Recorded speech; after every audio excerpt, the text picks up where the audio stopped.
மாணவ செல்வங்கள் அனைவருக்கும் வணக்கம். தமிழ் மொழியும் இலக்கியமும் என்ற பாடப்பரப்பில் இருக்கின்ற தரம் 7 வகுப்புக்குரிய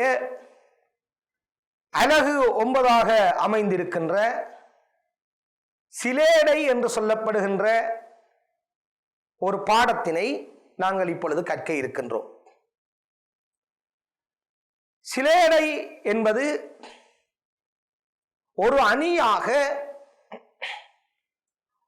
பாடலுக்கு வசனங்களுக்கு இனிமையினையும் கவர்ச்சியையும் தருகின்ற ஒரு அணியாக எல்லோராலும் விரும்பப்படுகின்றது. ஆபரணங்கள் எவ்வாறு அழகை தருகின்றதோ அதுபோல அணிகளும் எங்களுடைய மொழிக்கு ஒரு அழகை தருகின்றது. அந்த வகையிலே தரம் 7 மாணவர்களாகிய குழந்தைகளாகிய உங்களுக்கு இந்த சிலேடை என்பதை ஒரு பாடலாக ஒரு பாடல் அமைப்பிலே இந்த பாடப்பரப்பிலே தந்திருக்கிறார்கள். அதனை நாங்கள் இப்பொழுது பார்ப்போம். சிலேடை சிலேடை என்பது சொல் அணிகளில் ஒன்று. ஒரு சொல் அல்லது சொற்றொடர் இரு பொருள் தரும் வகையில் பயன்படுத்துவதை குறிக்கும். இந்த சிலேடை செவிக்கு இனிமையும் கருத்துக்கு சுவையும் தரக்கூடியதாக அமைவதாகும். இவ்வாறு உங்களுடைய பாடப்பரப்பினுடைய அறிமுகத்திலே இருக்கிறது. அதைத்தான் இங்கே இந்த இடத்திலே நாங்கள் குறிப்பிட்டிருக்கின்றோம். அணிகளினுடைய வகைகள், ஒவ்வொரு அணிகளுக்குள்ளும் வரக்கூடிய அணிகள் என்பதை உங்களுடைய வகுப்பிற்கும் உங்களுடைய வயதுக்கும் ஏற்ற வகையிலே இங்கே நாங்கள் ஒழுங்குபடுத்தி இருக்கின்றோம். இதில் நீங்கள் முதலாவதாக விளங்கி வைக்கக்கூடியது சிலேடை என்பது அணிகளில் ஒன்று. இன்னொன்று, ஒரு சொல் அல்லது சொற்றொடர் இரு பொருள்பட வருதல். இதை நாங்கள் சில உதாரணங்களினூடாக கற்போம். ஒரு சொல்லாக இருக்கும் பிள்ளைகள் ஆனால் இரு பொருளாக இருக்கும் என்பதை இந்த இடத்திலே நான் உங்களுக்கு கூறிக்கொண்டு அடுத்த விடயத்திற்கு நகருகின்றேன். அணிகள், இதைத்தான் இங்கே நாங்கள் பார்க்க போகின்றோம். தமிழ் மொழிக்கு 5 இலக்கணங்கள் சொல்லப்படுகின்றதே. அந்த 5 இலக்கணங்களில் ஒன்றாக இந்த அணி இலக்கணம் அமைந்திருக்கிறது. தரம் 7 வகுப்புக்குரிய குழந்தைகள் என்ற வகையில் மேலோட்டமான ஒரு விளக்கமே உங்களுக்கு நிறைவாக அமையும். சொல்லும் விடயத்தை கவர்ச்சியான முறையிலே சொல்லுவதற்கு அணிகள் பயன்படுகின்றன. ஒரு கவர்ச்சியாக சொல்லுவதற்கு அணிகள் பயன்படுகின்றன.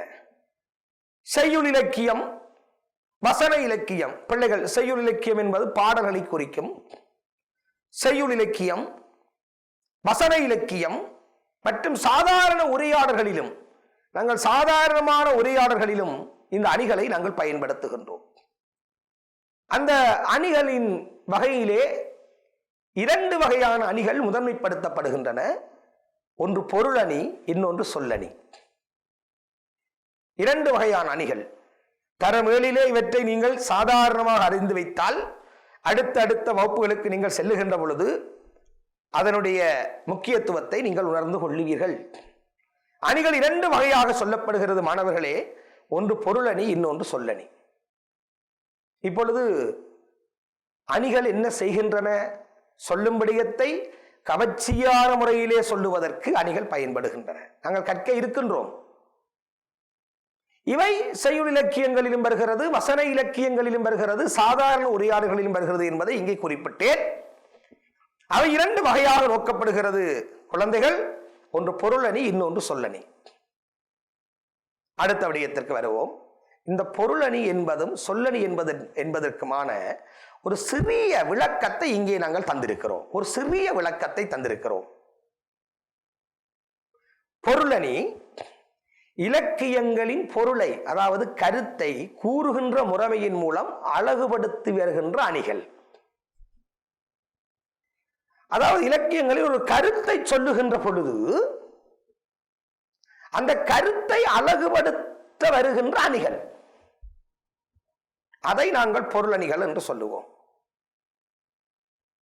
உதாரணமாக நான் இங்கே சிலவற்றை தான் குறிப்பிட்டிருக்கிறேன். உவமை, உருவகம், இவற்றை பொருளணிகள் என்று சொல்லுவார்கள்.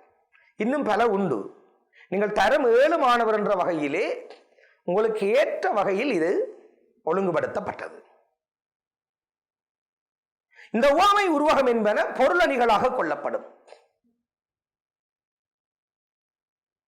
சந்திரனை போன்ற முகம் என்று சொல்லுகின்ற பொழுது அது உவமை அணி என்று சொல்லுவோம். அப்ப முகத்தை சிறப்பிக்கின்றோம், சந்திரனை போன்ற முகம் என்று சொல்லுகின்றோம். தாமரை போன்ற பாதம் என்று சொல்லுகின்றோம். காடு போன்ற கூந்தல் என்று சொல்லுகின்றோம். இவை உவமை அணிகளாக நாங்கள் பார்ப்பது. உருவகம் என்று சொல்லுகின்ற போது இன்பக் கடல் என்று சொல்லுகின்றோம். இன்பமாகிய கடல் என்று நாங்கள் கற்போம். இவ்வாறான அணிகளை நாங்கள் பொருள் அணிகள் என்று சொல்லுவோம். சொல்லணிகள் என்று சொல்லுகின்ற பொழுது இலக்கியங்களில் பயின்று வரும் சொற்களை அழகுபடுத்தி வருவது. அந்த பெயரிலே இருக்கிறது. பொருளணிகள் பொருளை அழகுபடுத்த வருவது, சொல்லணிகள் சொற்களை அழகுபடுத்த வருவது. அந்த சொல்லணிகளில் ஒன்று சிலேடை. இப்பொழுது அணிகள் என்றால் உங்களுக்கு என்னென்று தெரியும். அந்த அணிகள் ஏன் எங்கட மொழியிலே முக்கியம் பெறுகிறது என்று தெரியும். எங்கெங்கே அணிகளை நாங்கள் கையாளுகின்றோம் என்று எங்களுக்கு தெரியும். அந்த அணிகள் எத்தனை வகை என்பது உங்களுக்கு தெரியும். அவற்றில் ஒன்று சொல்லணி, அந்த சொல்லணிகளில் ஒன்று சிலேடை. இனி நாங்கள் சிலேடையை கற்கப் போகின்றோம் பிள்ளைகளே. ஒரு சொல்லினை அடுத்து அல்லது ஒரு தொடரில் பல பொருள் விளங்குமாறு அமைத்து கூறுதல். ஏற்கனவே நான் குறிப்பிட்ட விடயம். ஒரு சொல்லில் அல்லது தொடரில், அடுத்தபடியமாக அதை இங்கே நான் கூறியிருக்கிறேன். ஒரு சொல்லாக இருக்கலாம் அல்ல தொடராக இருக்கலாம். ஆனால் 2 பொருள் அங்கே வெளிப்படும். 2 பொருள் வெளிப்படும். அதை இரு பொருள்பட மொழிதல் அல்லது இரட்டுற மொழிதல் என்று சொல்லுவார்கள். இரு பொருள்பட மொழிதல் அல்லது இரட்டுற மொழிதல் என்று சொல்லுவார்கள் சிலேடையை. எனவே சிலேடை என்பதை பிள்ளைகளே விளங்குங்கோ. அதாவது ஒரு சொல்லாக இருக்கலாம் அல்லது தொடராக இருக்கலாம், ஆனால் இரு பொருள் தருதல். இந்த ஒரு அறிவு புலத்தோடு ஒரு சிறிய ஒரு அறிமுகம் தான் இங்கே நான் சொல்லியிருந்தேன். அடுத்த விடயத்திற்கு வருவோம். இப்பொழுது பாருங்கள், இங்கு ஒரு தொடர் தந்திருக்கிறேன். என்ன சொன்னேன்? ஒரு தொடராக இருக்கலாம் அல்லது சொல்லாக இருக்கலாம், இரு பொருள் தருவது என்று சொல்லியிருந்தேன். செங்கரங்களால் இரவு தீர்க்கும் என்று இங்கு ஒரு தொடர் தந்திருக்கிறேன். செங்கரங்களால் இரவு தீர்க்கும். இங்க 2 பொருள் இருக்கு பாருங்க பிள்ளைகளே. ஒன்று, சிவந்த கிரணங்களால் சூரியன் இருளை ஒளித்தல். இரவு, இரவு என்பது இருளை குறிக்கிறது. செங்கரங்கள் சூரிய கதிர்களை குறிக்கிறது.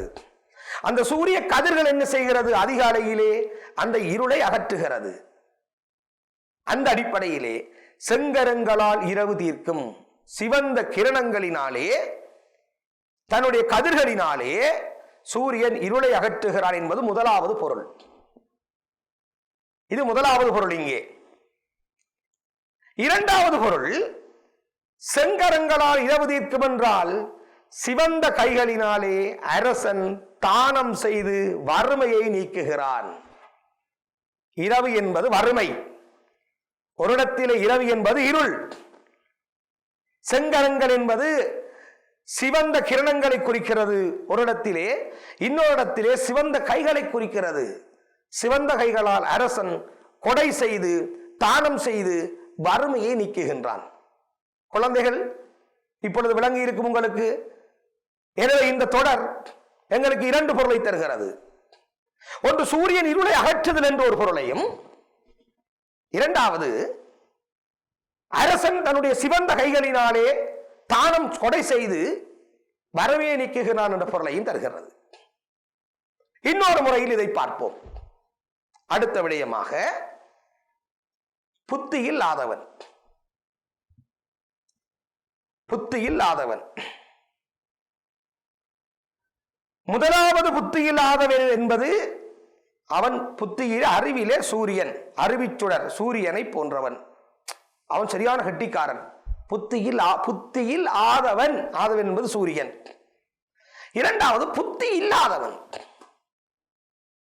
அறிவில்லாதவன். ஒரு சொல்லு இரண்டு பொருள்களை தந்ததல்ல பிள்ளைகள். ஒன்று புத்தியில் ஆதவன், அறிவிலே அவன் சூரியனை போன்றவன் என்பது ஒரு பொருள். ஆதவன் என்றால் சூரியன். புத்தி இல்லாதவன் அடுத்தது அறிவில்லாதவன்.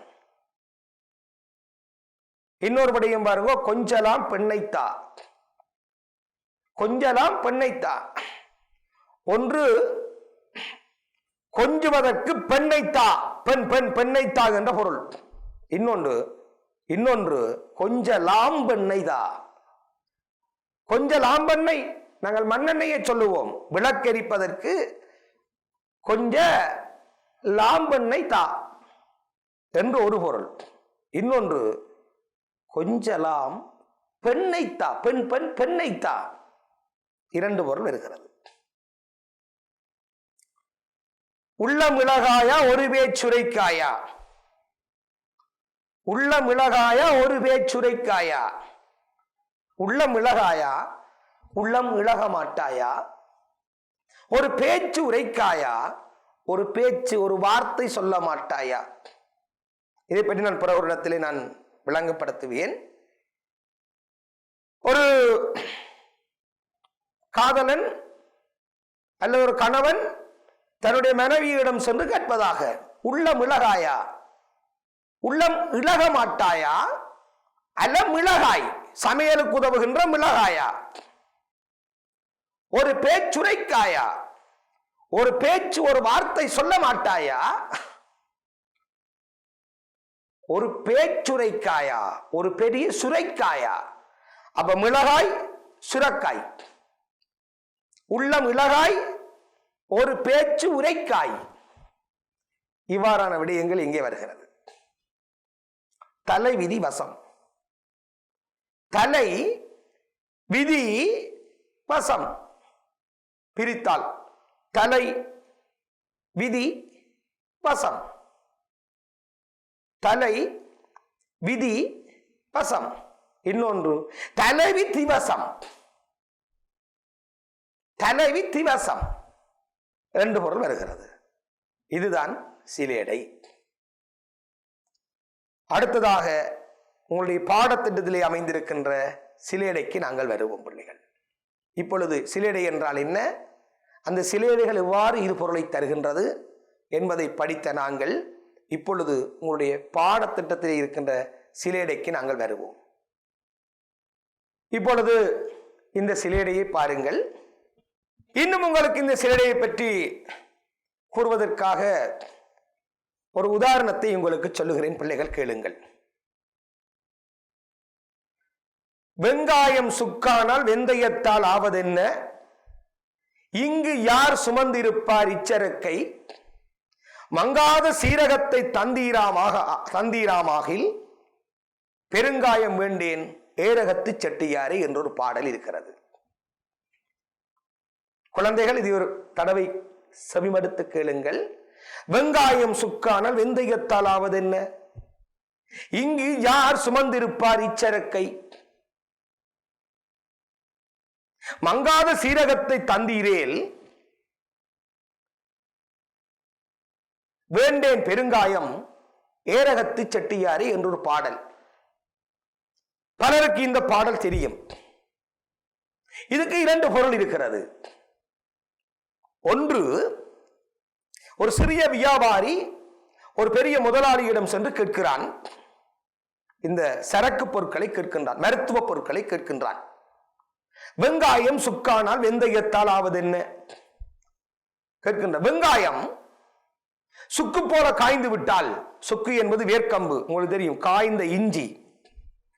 வெங்காயம் சுக்கானால், வெங்காயமானது சுக்கானால் காய்ந்து விட்டால் வெந்தயத்தால் ஆவதென்ன, வெந்தயத்தை மட்டும் வைத்துக் கொண்டு எவ்வாறு வியாபாரம் செய்வது. இங்கே இங்கு வெங்காயம், சுக்கு, வெந்தயம் இவ்வாறுதான் வருகின்றது. வெங்காயம் சுக்கானால் வெந்தயத்தால் ஆவதென்ன? வெந்தயத்தை மட்டும் வைத்துக் கொண்டு எவ்வாறு வியாபாரம் செய்வது? மங்காத சீரகத்தை தந்தீராமால், சீரகத்தை தந்தீராம், நீர் நல்ல பெருமதியான சீரகத்தை தந்தீரேல், சீரகத்தை தந்தால் வேண்டேன் பெருங்காயம்,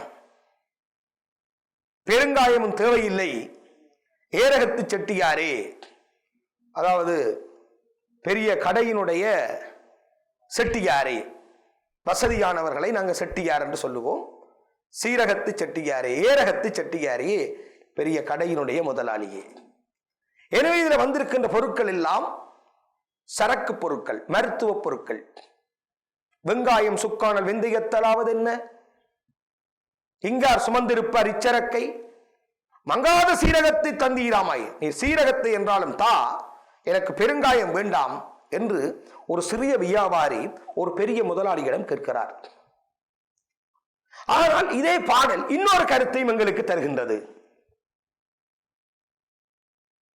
இன்னொரு கருத்தையும் எங்களுக்கு தருகின்றது. குழந்தைகளாகி உங்களுக்கு இது கடினமானதாக இருக்காது, கேளுங்கள் பிள்ளைகளே. இந்த நான் சொல்லிய பாடல் இன்னொரு கருத்தையும் தருகிறது. என்ன கருத்து என்றால், வெங்காயம் சுக்கானால் வெந்தயத்தாலாவது என்ன? வெங்காயம் எங்களுடைய உடம்பு, வெம்மையான எங்களுடைய உடம்பு சுக்கானால் காய்ந்து விட்டால் வெந்தயத்தால் ஆவது என்ன? இந்த உடம்பை வைத்துக்கொண்டு என்ன செய்வது?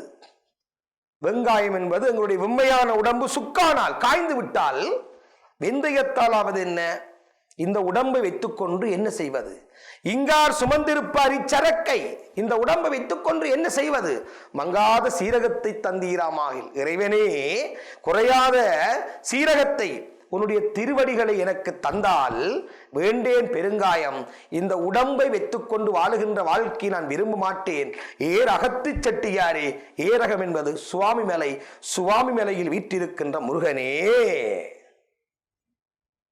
இந்த ஒரு பாடல் இரண்டு கருத்தை தருவதை குழந்தைகள் நீங்கள் பார்த்தீர்கள் அல்லவா? உங்களுடைய பாடத்திட்டத்திலே மிகவும் எளிமையான பாடல் தந்திருக்கிறார்கள். அதற்கு வருவோம். அம்மா வானை என்கிறாய், அம்மா வருதல் ஒரு பொருள். அம்மாவானை சத்தியம், அம்மா இப்படி இருபொருள். ஒன்று அம்மாவானை என்கிறாய், அம்மாவானை என்பது அம்மாவை அழைத்தல். வா அம்மா வா, அம்மாவானை. நாங்க சொல்லுவோம் சும்மா இரணை என்றெல்லாம் சொல்லுவோம். நாங்கள் பானை போனை என்று நாங்கள் கதைப்போம். அம்மாவானை, அம்மாவை அழைத்தல். அம்மா வருதல் ஒரு பொருள், அதனுடைய அர்த்தம் அம்மா வருதல், அம்மாவை அழைத்தல் என்பது ஒரு பொருள். அம்மாவானை சத்தியம், இன்னொன்று அம்மாவானை என்று அம்மாவை கொண்டு நாங்கள் சத்தியம் செய்வோம் அல்லவா? கல்வியை கொண்டு சத்தியம் பண்ணுவோம், அம்மாவை கொண்டு சத்தியம் பண்ணுவோம். அம்மாவானை நாங்கள் சொல்லுவோம், அம்மாவானை நான் பொய் சொல்லவில்லை, அம்மாவானை நான் வருவேன். இவ்வாறு நாங்கள் தாயை கொண்டு சத்தியம் செய்வோம். எனவே முதலாவது அம்மாவானை என்பது அம்மாவை அழைக்கின்ற பொருளை தருகின்றது. எளிமையான விளக்கமாக உங்களுக்கு இந்த பாடப்பிறப்பில் தந்திருக்கிறார்கள் பிள்ளைகள். இன்னொன்று அம்மாவானை, அம்மாவை கொண்டு சத்தியம் செய்வது. இவ்வாறு அம்மாவானை என்பது ஒரு பொருளையும், அதே சொல்லாகி அம்மாவானை என்பது இன்னொரு பொருளையும் எங்களுக்கு தருவதை நாங்கள் பார்க்கிறோம். அம்மாவானை என்கிறாய், அம்மாவானை,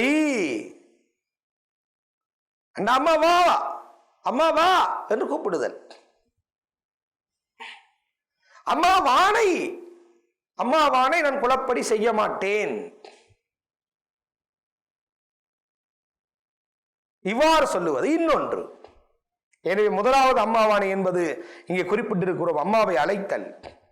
இரண்டாவது அம்மா மீது சத்தியம் செய்தல். அடுத்ததை பார்ப்போம். அடுத்ததாக பாருங்கள் பிள்ளைகளே, புத்தியில் ஆதவன் என்று நீ புன்சிரிப்பு கொள்கிறாய். புத்தியில் ஆதவன் என்பதனால் புத்தியில் ஆதவன் ஆகின்றாய். முதலாவது அர்த்தம் என்ன? இங்கே ஒரே சொற்கள் எவ்வாறு வந்திருக்கிறது? ஒன்று புத்தி இல்லாதவன், இன்னொன்று புத்தியில் ஆதவன். ஏற்கனவே ஆரம்பத்தில் நான் குறிப்பிட்டிருந்தேன். முதலாவதை பாருங்கள். புத்தியில் ஆதவன் என்று நீ புன்சிரிப்பு கொள்கிறாய். நாங்கள் ஒருவனை பார்த்து நாங்கள் நக்கலடிப்போம், புத்தி இல்லாதவன் என்றால் அறிவு இல்லாதவன் என்று புன்சிரிப்பு கொள்கிறாய். நாங்கள் மற்றவரை பார்த்து சிரிப்பதுண்டு, இவன் அறிவு இல்லாதவன். மழை பொழிந்து கொண்டிருக்கின்ற பொழுது குடையை கையிலே வைத்துக் கொண்டு அந்த குடையை பிடிக்காமல் ஒருவர் நடந்து செல்கிறார் என்று வைத்துக் கொள்ளுவோம் வீதியிலே. அப்ப அவர் புத்தி இல்லாதவன், அவன் அறிவில்லாதவன். குடையை கையில வைத்துக் கொண்டு யார் நனைந்து கொண்டு செல்லுவார்கள்? அவ புத்தி இல்லாதவன் என்று நீ புன்சிரிப்பு கொள்கிறாய், அறிவு இல்லாதவன். இரண்டாவது, புத்தியில் ஆதவன் சூரியன்.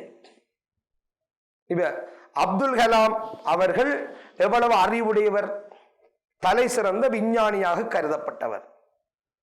எனவே அவர் அறிவிலே உயர்ந்தவர், அறிவு சுடருடையவர்.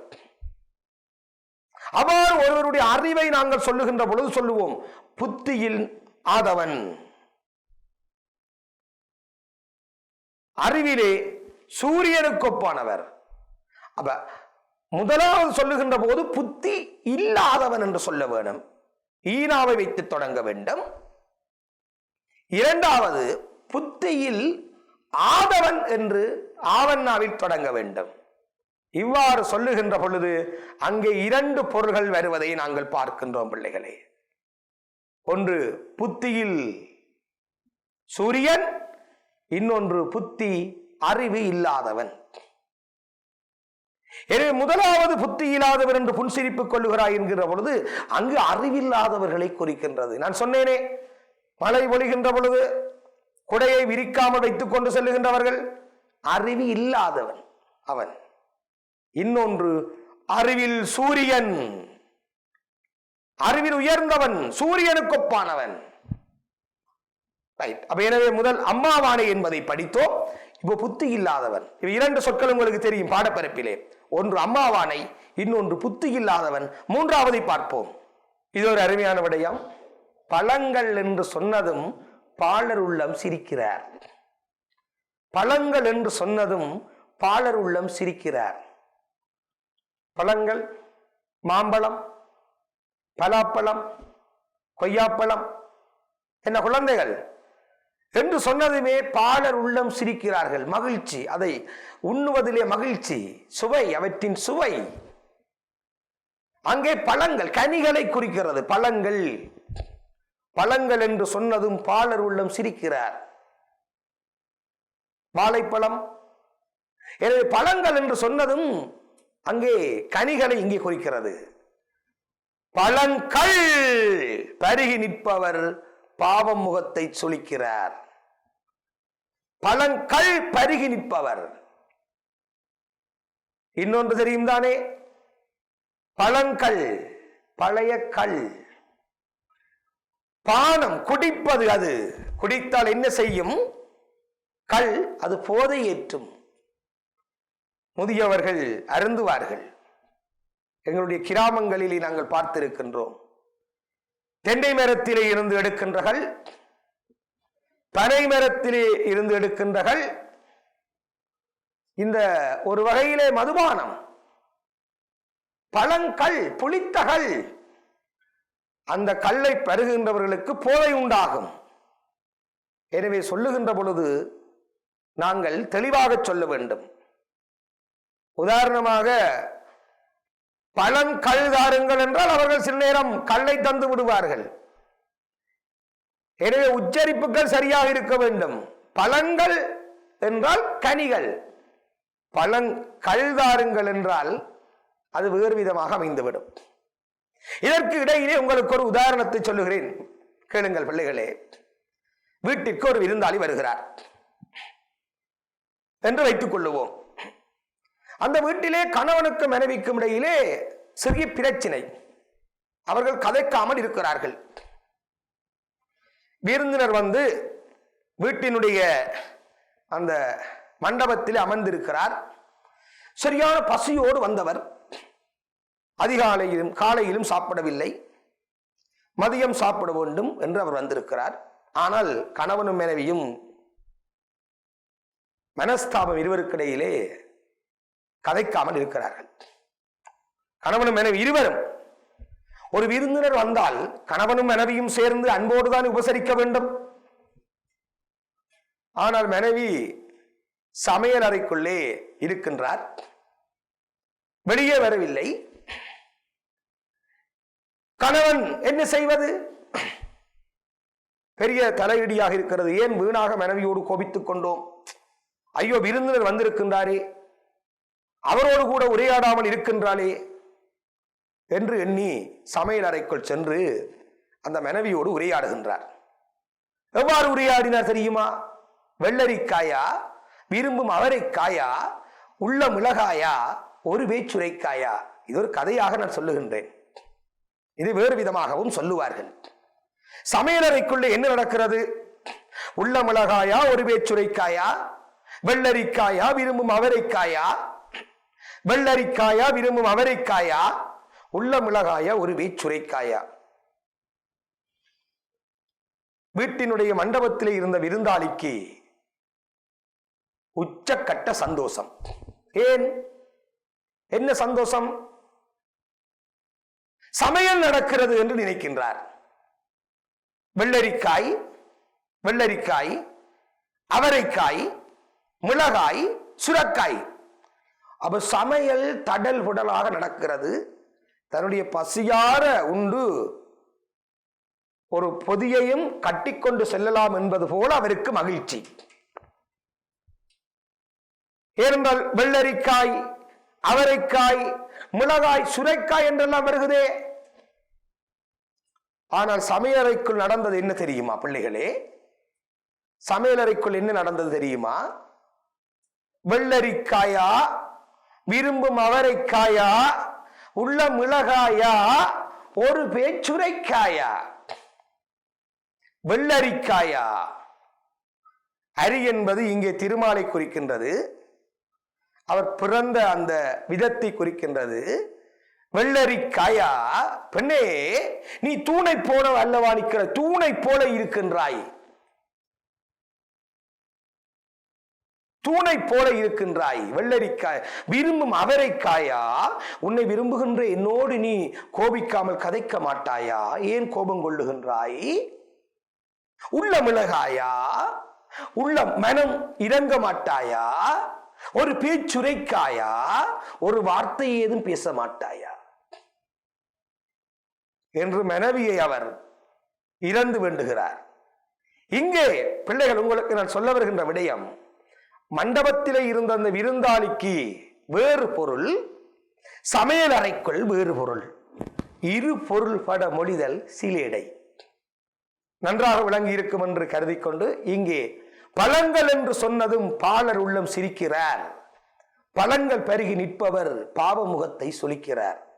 எனவே பழங்கள் என்று சொல்லுகின்ற போது முதலாவது கனிகளை குறிக்கின்றது, இன்னொன்று பழங்கள், குடிக்கின்ற கல்.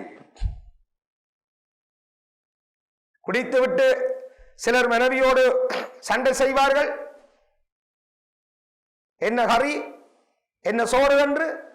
அந்த கல் பழங்கள், குடிக்கும் கல். அடுத்த விடயத்துக்கு வருவோம். இங்கே பாடப்பரப்பிலே உள்ள 3 சிலேடைகளை நாங்கள் பார்த்திருக்கின்றோம். ஒன்று அம்மாவானை என்பது, இன்னொன்று புத்தி இல்லாதவன் என்பது, அடுத்தது பழங்கள் என்பது, அடுத்தது படுக்கவா என்பது. படுக்கவா என கூறலும் படுக்க ஓடி வருகிறாய், படுக்கவா என முடிவிலே பரபரப்பாய் கேட்கிறாய். இரண்டு பொருள் இருக்கீங்க. படுக்கவா. இப்பொழுது ஒரு குழந்தை விளையாடி கொண்டிருக்கிறது, நேரமாகிவிட்டது, அம்மா அழைக்கிறார், படுக்கவா தம்பி, படுக்க வாடா. எனவே முதலாவது படுக்க அழைத்தல், அதாவது அழைத்தல். படுக்கவா, நேரமாகிவிட்டது தம்பி, உறங்குவதற்காக நித்திரை செய்வதற்காக வா, படுக்கவா. இரண்டாவது படுக்கவா, படுக்கவா வினாவுதல். ஒரு சந்தர்ப்பமாக நினைத்துக் கொள்ளுங்கள், பரீட்சை நெருங்குகிறது, நீங்கள் நேரத்துக்கு உறங்கி விடுவீர்கள்,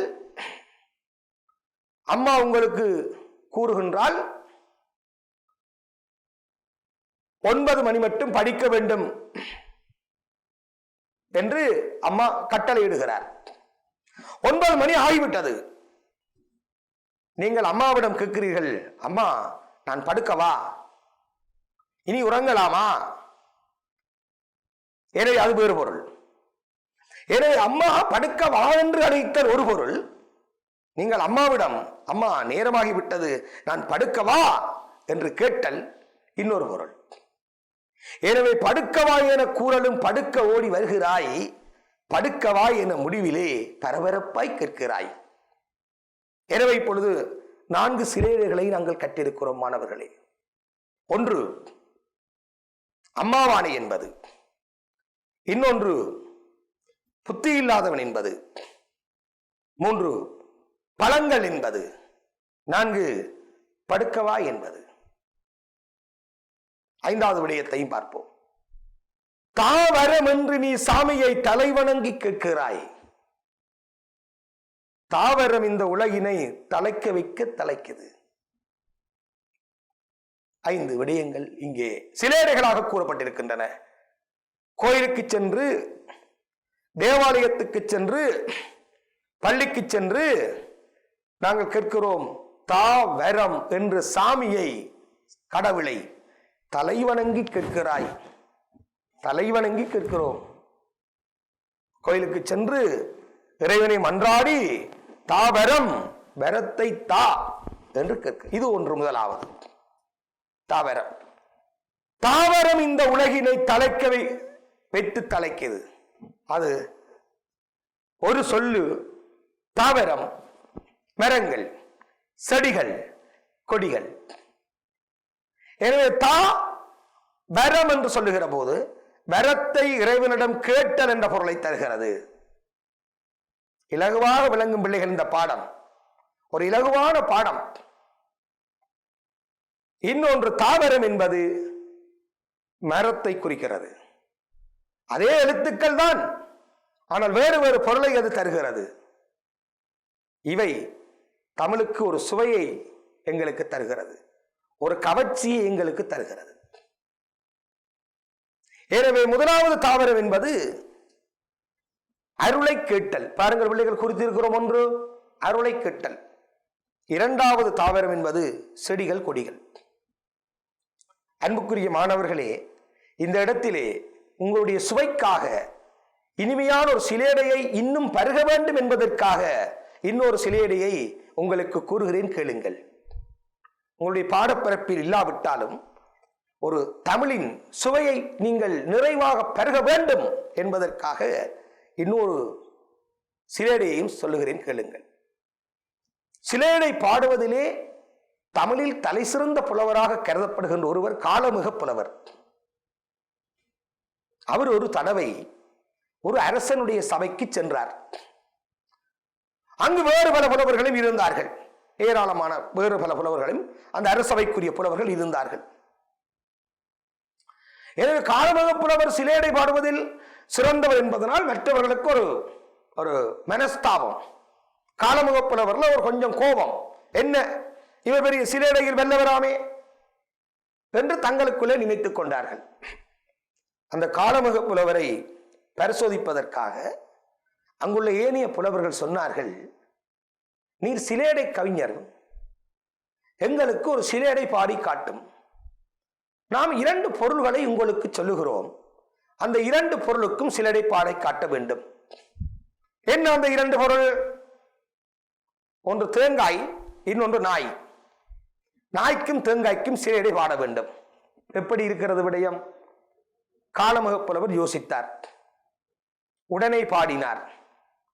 ஓடும் இருக்கும் உள்வாய் வெளுத்திருக்கும் நாடும் குலைதனக்கு நானாது திருமலை ராயன் வரையில் தேங்காயின் நாயும் ஒன்றென செப்பு. குழந்தைகளே, மகிழ்ச்சியோடு கேட்டுக்கொள்ளுங்கள். என்ன சொன்னார் காலமுக புலவர்? ஓடும் இருக்கும். நாய்க்கும் தேங்காய்க்கும் அல்லவா? தேங்காயின ஓடி இருக்கும் மேல நாய் ஓடும் இருக்கும். ஓடும், வேகமா ஓடும், களைப்படைந்தால் இருக்கும். இது எப்படி இருக்கிறது? கவித்துவம். தேங்காய்க்கு மேல ஓடி இருக்கும், நாய் வேகமா ஓடும், களைப்படைந்தால் இருக்கும். உள்வாய் வெளுத்து இருக்கும். தேங்காய்க்குள்ளுக்கு வெள்ளை நிறம் இருக்கும், நாயினுடைய வாயின் உட்புறம் வெளிரல் நிறமுடையதாக இருக்கும். இரண்டாவது கவித்துவம்.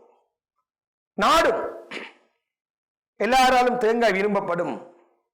நாய் வீட்டுக்கு வந்தவர்களை ஆராய்ந்து பார்க்கும். நாடும் குலை தனக்கு நானாது. தேங்காய் குலையாக தொங்குவதற்கு வெட்கப்படாது, நாய் குலைப்பதற்கு வெட்கப்படாது. எனவே தேங்காயின் நாயும் ஒன்று. ஓடும் இருக்கும், உள்வாய் வெளுத்திருக்கும், நாடும் குலைதனக்கு நானாது. எனவே தேங்காயின் நாயும் ஒன்று. இது ஒரு அருமையான சிலேடை. காலமுக புலவருடைய கவித்துவம், வித்துவம். அவர்தான் இங்கே 5 சிலேடைகளை நாங்கள் படித்தோம் பிள்ளைகள். ஒன்று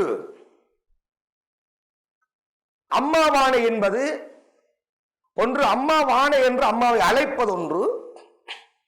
இன்னொன்று அம்மாவானை என்பது சத்தியம் செய்வது ஒன்று. அம்மாவானை, இனி நான் இதை செய்ய மாட்டேன்.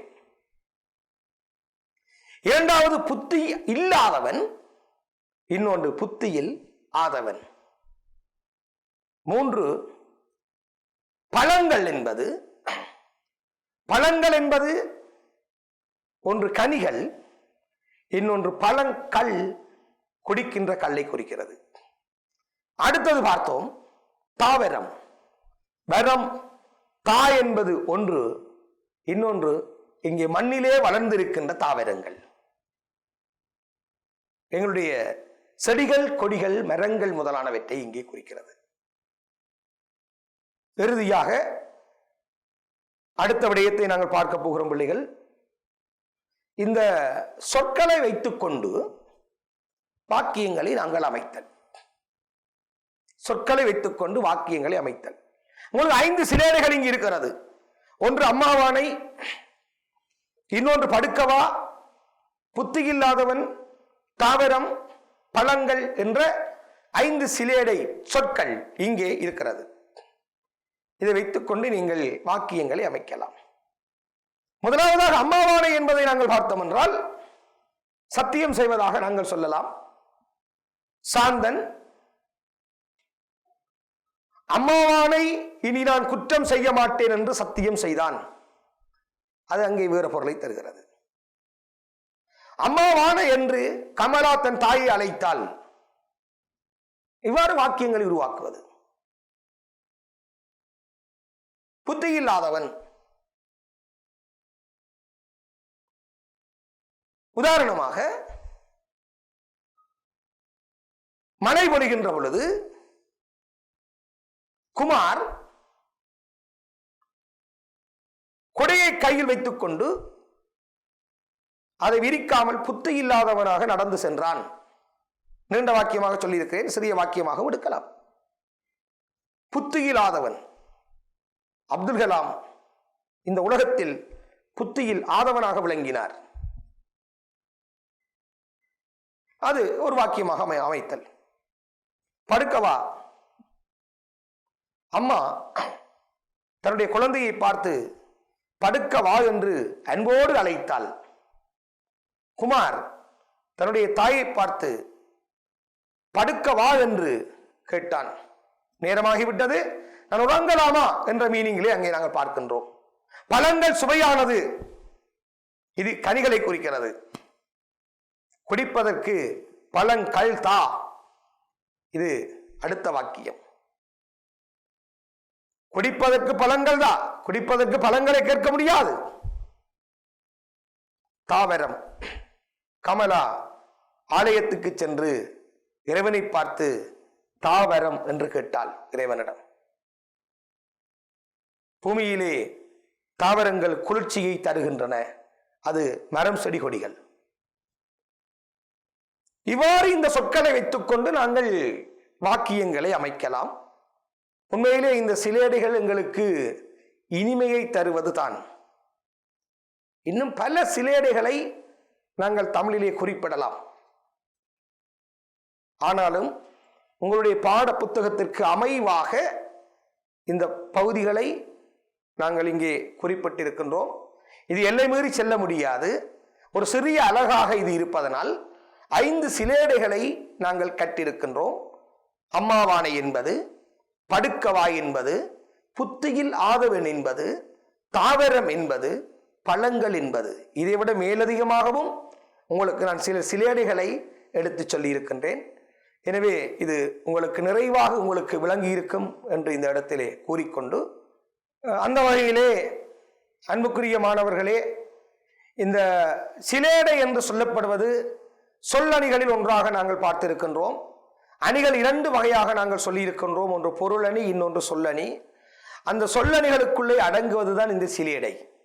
அந்த சிலேடை ஒரு சொல்லோ அல்லது சொற்றொடரோ 2 பொருள்களை தருவதாக அமைந்திருக்கும் என்று நான் சொல்லியிருந்தேன். 2 பொருள்களை அது தருவது. புத்தி இல்லாதவன் செங்கரங்களால் இரவு தீர்க்கும் என்ற விடயங்களை குறிப்பிட்டிருந்தேன். எங்களுக்கு பாடப்பரப்பிலே ஒரு பாடலாக இந்த சிலேடையானது அமைந்திருக்கிறது என்பதை நாங்கள் பார்த்தோம். அம்மாவானை என்பது ஒரு பொருள், அம்மாவானை சத்தியம் செய்வது ஒரு பொருள், புத்தி இல்லாதவன் என்பது ஒரு பொருள், புத்தியில் சூரியன் என்பது ஒரு பொருள், படுக்கவா என்று அழைப்பது ஒரு பொருள், படுக்கவா என்று கேட்பது ஒரு பொருள், தாவரம் என்பது பூமியிலே வளர்ந்திருக்கிற மரம் செடி கொடிகள், அது ஒரு பொருள், வரம் என்று கேட்பது கடவுளிடம் ஒரு பொருள், பழங்கள் என்று கனிகளை சொல்வது ஒரு பொருள், பழங்கள் போதையேற்றுகின்ற கல், அது பழங்கள் என்பது ஒரு பொருள். இவ்வாறு 5 சிலேடைகள் உங்களுடைய பாடப்பரப்பில் இருக்கிறது. இதைவிட வேறு சிலேடைகளும் தமிழில் ஏராளமான சிலேடைகள் இருப்பதை நாங்கள் பார்ப்போம். நீங்கள் தரம் 7 மாணவர்கள் என்ற வகையிலே இவற்றை மட்டுமே நீங்கள் விளங்கிக் கொள்வது மிக சிறப்பாக இருக்கும் என்று இந்த இடத்திலே கூறிக்கொண்டு, மாணவர்கள் அனைவருக்கும் நன்றி வணக்கம் கூறி விடைபெறுகிறேன். நன்றி.